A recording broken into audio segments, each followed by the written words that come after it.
probably think I say that everywhere I go, and I do, but I mean it here in a special way because I have seen God's providential hand on leading us to be right here. I don't have time to tell you the story, but if I could, I think you would see God's providential hand in leading us to be here today. And anytime I'm somewhere that God is so clearly leading, it's exciting because God is doing something. And I may not get to see what He's doing, I may not know what His plan is, but I know He's got a plan when I see His providential hand at work.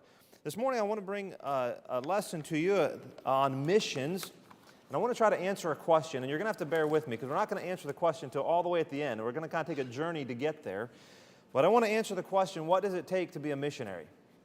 Now I realize God hasn't called everyone in the room to be a missionary as we think about it as far as going overseas and starting a church and planting a church and those kind of things. But God has called all of us to do something for Him. And so maybe we could broaden the question from what does it take to be a missionary to what does it take to be a servant of God. And we're going to try to answer that question in Sunday school this morning. Matthew chapter 9, verses 37 and 38, Jesus told His disciples, He said, "The harvest truly is plenteous, but the laborers are few. Pray ye therefore the Lord of the harvest, that He will send forth laborers into the harvest." Recently, we just passed 8 billion, that's with a B, 8 billion world population. And, you know, when we read this verse, we understand that if Jesus said it, it's automatically true. Because Jesus is God, and we know that God cannot lie. But I think today, more than even 2,000 years ago, this verse rings true with a population of 8 billion people. Certainly the harvest, referring to the harvest of souls, truly is plenteous. There's a lot of work to be done. And the other side is also equally true. The laborers really are few. So why is it when there's such a need, why is it when there's lost souls all around the world, there's lost souls right here, why is it that the laborers are so few? Well, I think we could probably spend days and weeks and months talking about this topic, but there's a couple of things as we sort of narrow down where we're going with this. The first thought that I had is maybe we're not praying for laborers. In Matthew chapter number 9 that we just read, Jesus said, "Pray ye therefore the Lord of the harvest." And I have to admit that sometimes I'm guilty of not really praying the Lord of the harvest to send forth laborers. When was the last time that you and I got on our knees and said, "Lord, would you please send more laborers into the Middle East? It's a field ripe unto harvest." When was the last time you and I got on our knees and said, "Lord, would you send more laborers into the country of Italy?" I did a video for a missionary a couple years ago, and he was sharing with me how few good churches are in the country of Italy. And we could go on and on talking about unreached people groups and just the great need around the world. I don't have time to really develop all of that, but truly I hope you understand that the laborers are few. But are we seeking the Lord of the harvest to send forth laborers? But really where I want to go with this morning is maybe the Lord of the harvest truly is calling. Maybe even someone in this room that the Lord has been dealing with your heart about a topic. Maybe it's overseas missions, or maybe it's about service right here in your own church, but the Lord's been dealing with you, but you've been resisting, and I'm not quite sure that I want to do that. And so maybe the Lord of the harvest is calling, but we're not answering the call. And there could be a number of excuses that we give. There's all kinds of excuses. Maybe there's something in us that we say we're not worthy or we're not ready. And this morning what I want to do is I want to take a look at, I think, the one missionary that comes to mind as the greatest missionary that we know of. And you might think of somebody like William Carey or Adoniram Judson or Hudson Taylor or Nate Saint and his friends that were martyred in Ecuador, but I'm referring to a man in the Bible named Paul. And as I think about the life of Paul, in my mind, maybe growing up, I had this idea of Paul as a super spiritual person. And I think we understand, he wrote a large portion of the New Testament. I think he walked with God, he knew God, but we look at him like he had it all figured out. But I think if we take a little bit closer look, we'll find that Paul had some excuses he could have made in his life. There's some reasons Paul could have given and said, "No, Lord, I'm not ready. I can't do it." And so that's what I want to look at this morning as we try to answer the question, what does it take to be a missionary?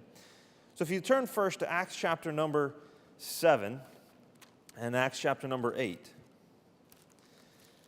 In Acts chapter number 7, we read the story of a man named Stephen, and he was preaching about Jesus Christ to the very people who had crucified Christ. And he was revealing to them who Jesus actually was. And of course, they didn't believe it.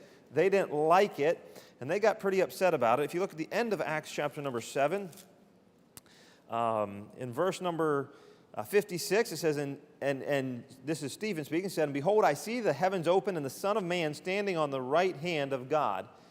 Now, to them, this was blasphemy. Obviously, it was the truth, but they didn't like it, and they cried with a loud voice and stopped their ears and ran upon him with one accord. It says they cast him out of the city and stoned him, and the witnesses laid down their clothes at a young man's feet whose name was Saul. Now, if you understand the life of Paul, Saul was his name before his conversion. This is the same man that we know of as a great missionary. And it says these men who were martyring Stephen threw down their clothes at a young man's feet named Saul. Now, automatically to me, that implies Paul or Saul's consent. I would call him an accomplice to the murder. Okay? Acts chapter 8, verse number 1 confirms that when it says, "And Saul was consenting unto his death." He was there. He was approving of it. This was not something he kind of stood back and just watched with disdain. No, he was approving of it. But as we continue down, look at verse number 3. And it says, of Acts chapter number 8, it says, "As for Saul, he made havoc of the church." It says he entered into every house, hailing men and women into prison and committing them into prison. The word havoc is to treat shamefully with injury, to ravage, to devastate, or to ruin. It's like the word that comes to my mind is decimate. Just utter destruction. That's the word that the Bible uses to describe how Saul treated the church. And then it continues on to say that he went into the houses and he was hailing. The word hailing is to literally drag men and women and putting them into prison.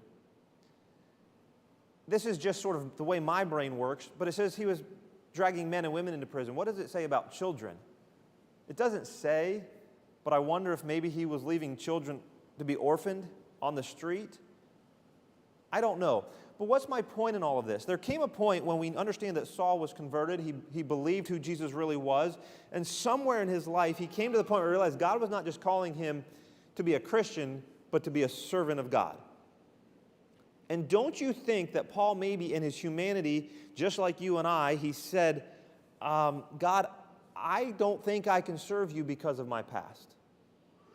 You know, God, don't you remember what I did in my past when I persecuted the church? When I stood there and I consented unto Stephen's death? Don't you remember how I was dragging men and women into prison, and now you want me to go and preach the very gospel that once I persecuted? Don't you think Paul had an excuse not to serve God? And this morning, what I think sometimes we use as an excuse, I could tell you that there's things in my past I wish that I had made different decisions. I wish that I had followed the Spirit of the Lord instead of yielding to the flesh. I wish that I had things in my past that weren't there. And maybe you feel the same way. And maybe there's things that you say, God, I can't serve you because look at this wickedness in my past. But what I want you to understand is that God used Paul in spite of his past. In Philippians chapter 3, verse 13 and 14, somehow some of my verses got cut off in my notes, but it will be all right. Philippians chapter 3, verse 13 and 14, Paul said, "Brethren, I count not myself to have apprehended." What's that mean? I haven't arrived spiritually. I've got more work to do. I want to grow more. But he says, "This one thing I do, forgetting those things which are behind, and reaching forward unto those things which are before, I press toward the mark for the prize of the high calling of God in Christ Jesus." And in my mind, what I feel like Paul was saying is this: with every ounce of fervor and zeal and energy that I used to persecute the church, with every ounce of energy that I lived for the flesh in the past, I'm going to forget all of that, and I'm going to go over here, and I'm going to serve God with that same energy and that same zeal and that same fervor. In fact, I'm going to turn it up a notch. I'm going to give it more. I'm going to give all to God. And he was saying, you know what? Yes, there's some things in my past that I'm not proud of, but I can still serve God. Romans chapter number 7, the second thing I want you to see about the life of Paul. And I'm so grateful for this passage right here in Romans chapter number 7 because I identify with it, and it makes me feel like I'm not alone. In Romans chapter number 7, verse number 15, we'll start there. Paul says, "For that which I do, I allow not.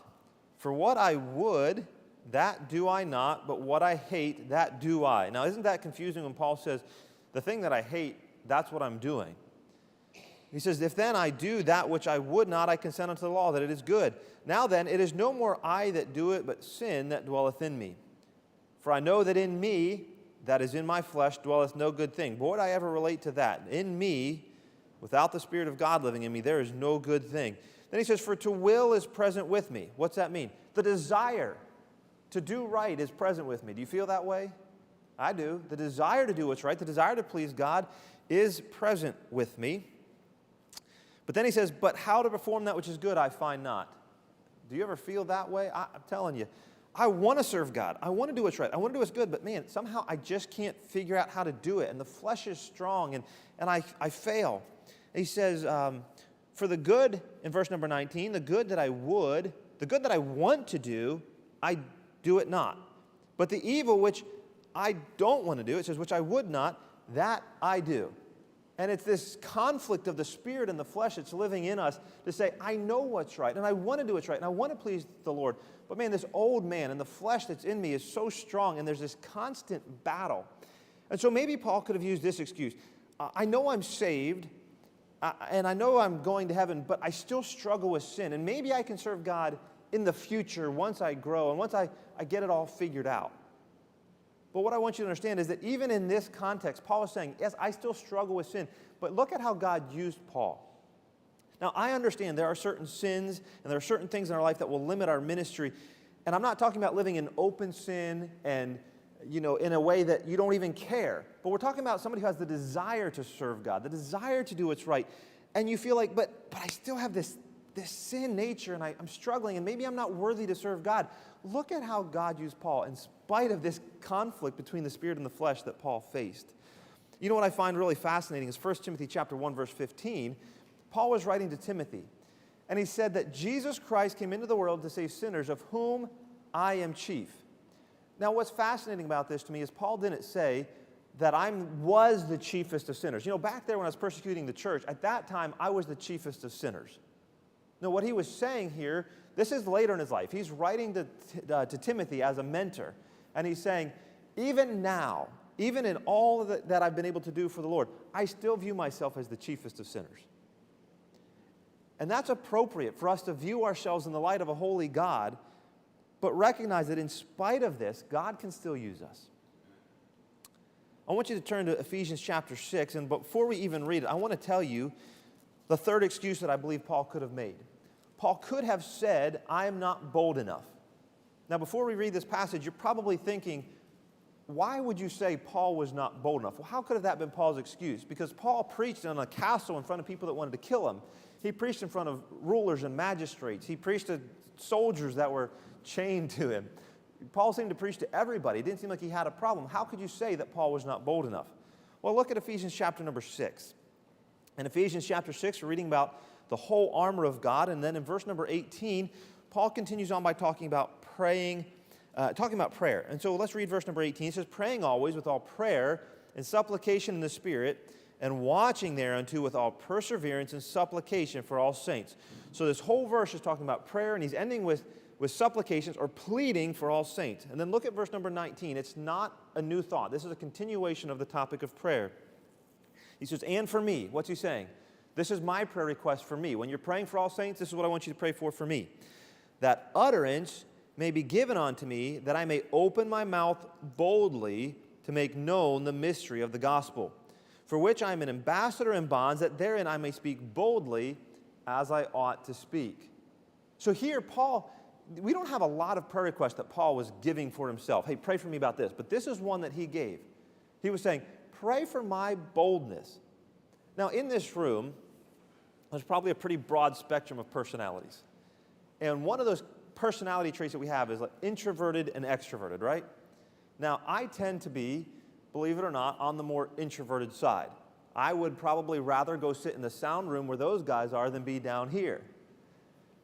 And so I've tried to come out of my shell and talk to people and that kind of thing, but there's a range. There's probably somebody in this room that it's hard to get them to smile and say good morning to you. And you're probably all thinking of somebody, don't do that. And on the other side, there's probably somebody in this room that if you've got lunch in the oven after church, you try to go the other way because you know if you get in a conversation with them, it's going to be 30 minutes. You know what I mean? And there's both sides of it. My daughter, Grace, she loves social interaction.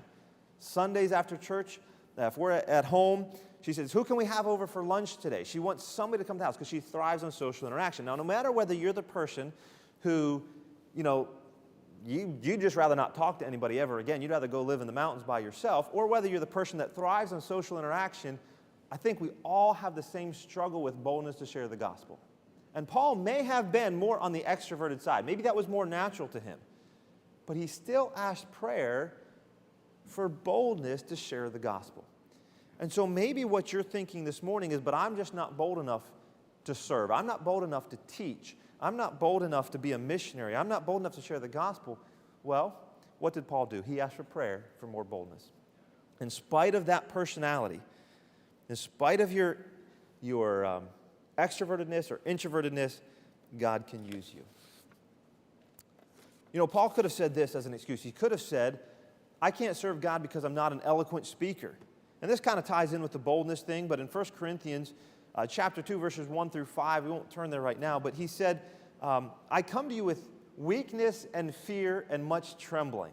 That was how Paul came to the Corinthians in preaching. And I'm not a Greek scholar, but in my mind, I think that the weakness and fear and much trembling means he had butterflies in his stomach and his knees were knocking together when it came time to preach. That's what he felt like.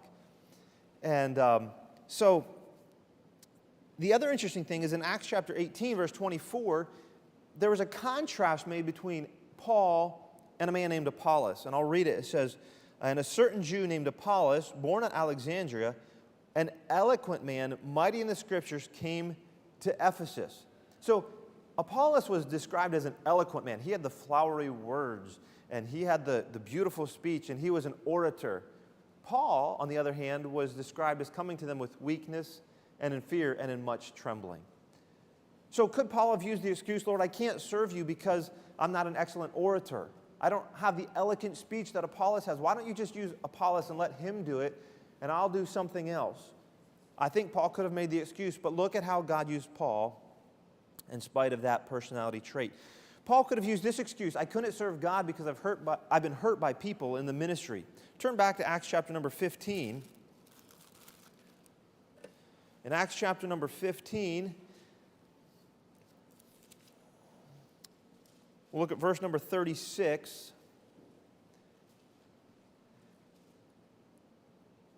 Paul is talking to Barnabas, and he says, and some days after Paul said unto Barnabas, let us go again and visit our brethren in every city which we have preached the word of the Lord, and see how they do. And Barnabas determined to take with them John, whose surname was Mark. But Paul thought it not good to take him with them, who departed from them from Pamphylia, and went not with them to the work. So somewhere along the line, Paul had been serving the Lord, and had been serving the Lord with John Mark. And John Mark left. Now, the Bible doesn't tell us why John Mark left. It may have been a logical, reasonable excuse. It may have been that he had some family that got sick back home. It may have been that he was sick. It could have been a number of things. We don't know. But either way, Paul felt hurt and deserted by John Mark. So could have that been an excuse? Well, I've been hurt in the ministry. I've tried serving. I just don't want to do that anymore. It could be. But look at who else hurt Paul. In verse number 38, 38, we already read that. Paul thought it not good to take him with them. That was referring to John Mark. But in verse 39 it says this, and the contention was so sharp between them. This is between Paul and Barnabas. The contention was so sharp between them that they departed asunder one from another. And so Barnabas took Mark and sailed into Cyprus, and Paul chose Silas. Now think about this. Barnabas was not Barnabas's original given name at birth. His original name was Joseph. The Christians, the other believers, gave Barnabas his name because it meant son of consolation, the encourager. I mean, this is the guy that you'd want to go give him a hug. He'd probably give you a hug and say an encouraging word, pat you on the back, always smiling. But this is the man that Paul had sharp contention with. I mean, this sounds like this was not just a mild disagreement.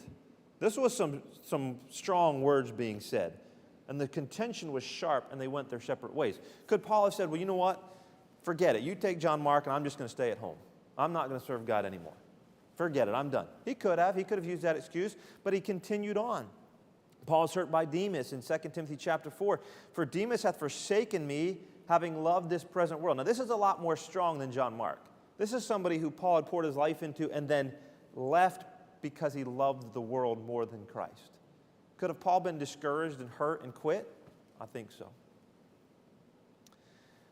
The last excuse I'm going to give this morning, and then we're going to try to really narrow this down to answer the question that we've been trying to get to. But the last one is, I couldn't serve God because of my physical limitations. We know from 2 Corinthians chapter 12 that Paul had a thorn in the flesh. We don't know what it was necessarily. We have some ideas, but it was something that limited him in some way. And he felt like, Lord, I could just serve you more if you would take this away from me. You know, we look at Paul's life. He was stoned at Lystra and left for dead. He was shipwrecked. He was beaten.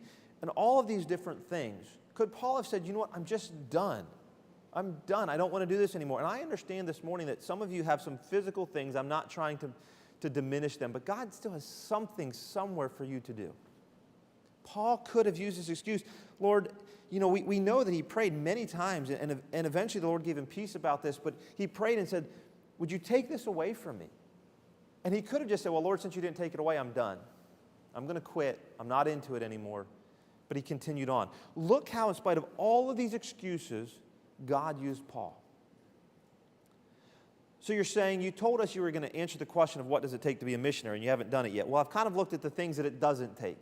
It doesn't take a squeaky clean past with nothing in our past that would tarnish us. It doesn't take being perfect without ever having any struggles with sin. It doesn't take the most personality and the extrovert and never having been hurt by anybody. But what does it actually take? And I want you to turn to 1 Corinthians chapter number 1. In 1 Corinthians chapter number 1, we'll start in verse number 25 in 1 Corinthians chapter number 1. Verse 25, it says, because the foolishness of God is wiser than men. Now, as I've been meditating on this week, I've been trying to figure out what does the foolishness of God mean? Is there any such thing as the foolishness of God? Is God foolish? In no way is God foolish, but if there is somehow to be a range of God from top to bottom, the lowest part that God could possibly be is so far above the highest that man could ever be. There's just such a difference in the way that we think and what God is doing. So look at verse number 25 again. But the foolishness of God is wiser than men, and the weakness of God is stronger than men. In verse 26, for ye see your calling, brethren, how that not many wise men after the flesh, not many mighty, not many noble are called. Now let me ask you a question. If you were God, who would you call to serve you? Well, if I was God, the first person that I would choose is a rich person. Well, because they could maybe go and be a missionary without having to take years raising support. They could just go. They could have the money to build a church building and to start an orphanage and to give to the poor because they're rich. Maybe that's what the Bible means about noble. Who else would I choose? I would choose someone that's incredibly intellectually smart, that could learn languages and choose to translate the Bible into other languages because languages come so easy to them and they're incredibly smart. I would choose strong men who could go and with the might of their hands build church buildings and build homes and do all these things. That's who I would choose. But remember, God's ways are so much higher than my ways. He says, so you see your calling, brethren, how that not many wise men after the flesh, not many mighty, not many noble are called, but God hath chosen the foolish things of the world to confound the wise. God hath chosen the weak things of the world to confound the things which are mighty. And the base things of the world, and the things which are despised hath God chosen. Yea, and things that are not, to bring to naught things that are. Do you ever feel like you're the foolish one in the world? Do you feel like you're the base? The word base is insignificant. Do you feel like maybe you're despised of the world and others around you? Do you feel like you're physically weak or emotionally weak, or in whatever way you feel like a weak person? Do you feel like you're just not worthy? Maybe because of some of these excuses that we have. Those are the types of people that God chooses. And look at verse number 29. We're starting to answer the question. It says in verse 29 that no flesh should glory in his presence. None of us are going to get to heaven and say, oh, look at me. Lord, I served you and I accomplished a lot for you because look how strong I am. Look how smart I am. Look how rich I am. No, we're going to get to heaven and say, Lord, it was only by your grace that anything was accomplished through me.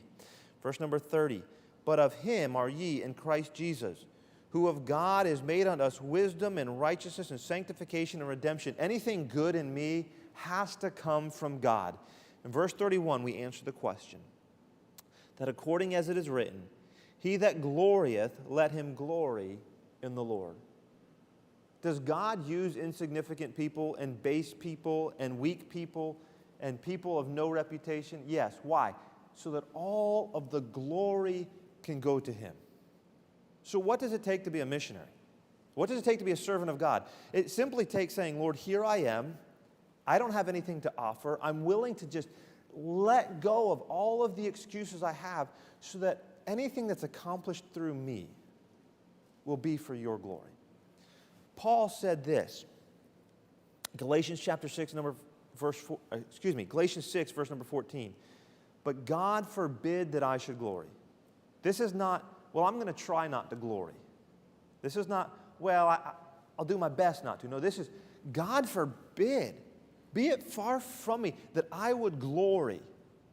And the idea is glory in anything except, it says, save in the cross of our Lord Jesus Christ, by whom the world is crucified unto me and I unto the world. So what's he saying? Anything good in me there's nothing to boast about. Any glory is in the cross of Christ and in God.